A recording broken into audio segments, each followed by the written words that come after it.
На церемонија со највисоки државни и воени почести, председателката Гордана Силјановска-Давкова денеска го пречека и му посака срдечно добре дојден на швајцарскиот председател Ги Пармелан.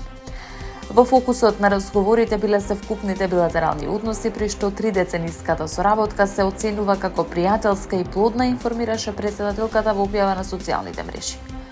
Благодарност за континуираната поддршка на македонската евроинтеграција, како и за бројните и вредни донации во клучни области, како што се владењето на правото, зајакнувањето на демократските институции и транзицијата кон зелена и обновлива енергија, и заштитата на природните ресурси, особено на водата, порача Силјановска-Давкова. Председателката исто така за време на средбата изразила задоволство од реализацијата на оваа прва историска официјална посета на швајцарски председател на земјава, за која што вели дека го потврдува партнерството меѓу двете држави. Како влада во изминатиот период ги поставивме темелите, сега е време тие темели да се надградат со систем што ќе гарантира резултати, затоа што дојде времето Македонија да гради паметно, да инвестира стратешки, да испорачува конкретни резултати, рече денеска премиерот Кристијан Мицкоски во обраќање на седницата на Комитетот за јавни инвестиции. Со формирањето на комитетот посочи државата воспоставува нов, подсврст и поодговорен механизам за одлучување, кој не се води од импровизации, туку од јасни критериуми, визија и стратегија. Целта што ја поставуваме е јасна, секој динар од буџетот да биде насочен таму каде што создава најголема вредност, таму каде што носи раст, отвара работни места и го подобрува квалитетот на живот. Времето на стихино планирање заврши, доаѓа време на систем, одговорност и резултати, порача Мицкоски. Листата на проектни идеи, која денеска се разгледува, како што рече, е резултат на координиран пристап на повеќе институции и представува силна основа за развој на клучните сектори. Во транспортот зборуваме за модерни железници, нови електрични локомотиви, реконструкција на делници и поврзување преку коридорите 8 и 10. Тоа значи побрз проток на стоки, подобра поврзаност и посилна економија. Во образованието продолжуваме со инвестиции во инфраструктурата на знаењето, со завршување на објектите на ФИНКИ и Факултетот за физичко образование, спорт и здравје, Универзитетот Мајка Тереза. Затоа што иднината не се гради без силен образовен систем. Во здравствените инвестиции, во регионалните клинички болници во Тетово, Штип и Кичево. Тоа значи подобра здравствена заштита, современи услови и достоинствен третман за секој граѓанин, наведе Мицкоски. Во дигиталната трансформација дополни поставуваме темели на модерна држава преку воспоставување на владин податочен центар, сигурна мрежа и зајакната кибербезбедност. За секој од овие проектни идеи, Министерството за финансии даде позитивно мислење за продолжување во следната фаза. Тоа значи дека се работи за сериозни, издржани, остварливи иницијативи. Токму тука почнува нашата најголема одговорност. Комитетот не е формалност, комитетот е филтер на квалитет. Вашата задача е да ја утврдите листата на оценети и одобрени проектни идеи, која ќе биде основа за првата конечна листа на јавни инвестиции, порача премиерот. Поразителни бројки за сексуална злоупотреба покажуваат наудите од анализата на Народниот правобранител за сексуална злоупотреба на деца. Над 600 деца, најмногу од нив под 15 години, биле силувани, полово нападнати или принудени да живеат во вонбрачна заедница со возрастни луѓе во период од 6 години, односно од 2020 до 2025. Жртви биле и деца под 10 години, најмалото сексуално злоставувано дете имало под 3 години. Во периодот од 2020 до 2024 година се евидентирани 508 случаи на сексуална злоупотреба на деца, од кои 455 девојчиња, 53 момчиња. Најголем дел од случаите се однесуваат на тешки кривични дела, како силување на дете под 15 години, 186 случаи, полов напад и силување, 99 случаи, вонбрачен живот со дете, 96 случаи. Во 2025 година евидентирани се нови 96 деца, жртви на кривичното дело против половата слобода и половиот морал, од кои 88 девојчиња, 8 момчиња. Повторно најчесто регистрирано кривично дело е силување на дете под 15 години со 48 жртви. Изјави државниот советник во канцеларијата на Народниот правобранител Васка Бајрамовска Мустафа. Најголемиот број на жртвите се деца на возраст од 11 до 15 години, околу 90% се девојчиња, додека пак според етничката припадност најмногу се од македонска и ромска националност. Ваквите случаи најмногу ги пријавувале родителите, медицинските установи, а поретко образовните институции и центрите за социјална работа.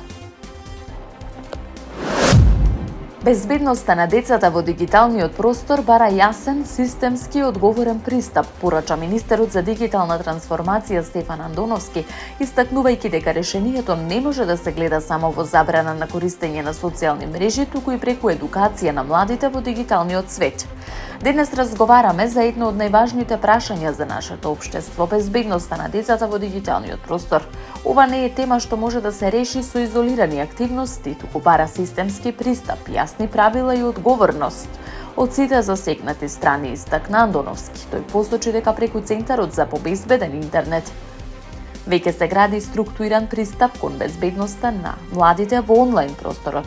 Овој центар представува систем на поддршка за децата, родителите, наставниците и училиштата. Во рамки на Центарот за побезбеден интернет развиени се повеќе конкретни алатки и ресурси, меѓу кои водич за родителска контрола, водич за безбедност во училиштата, едукативни материјали за наставници, како и практични упатства за користење решенија за родителска контрола и безбедносни поставки. МК SafeNet е значаен чекор напред. Преку оваа иницијатива обезбедуваме практични ресурси за родителите, наставниците и училиштата, но и поставуваме основа за подолгорочен систем за дигитална безбедност на децата, нагласи Андоновски. Кривичниот суд во Скопје денеска ја изрече пресудата за Раде Трајковски Штекли и неговата група, обвинети за организирана трговија со наркотични средства. Првообвинетиот Трајковски е осуден на 8 години затвор, откако судот утврди дека организирал криминална група за продажба на кокаин и марихуана.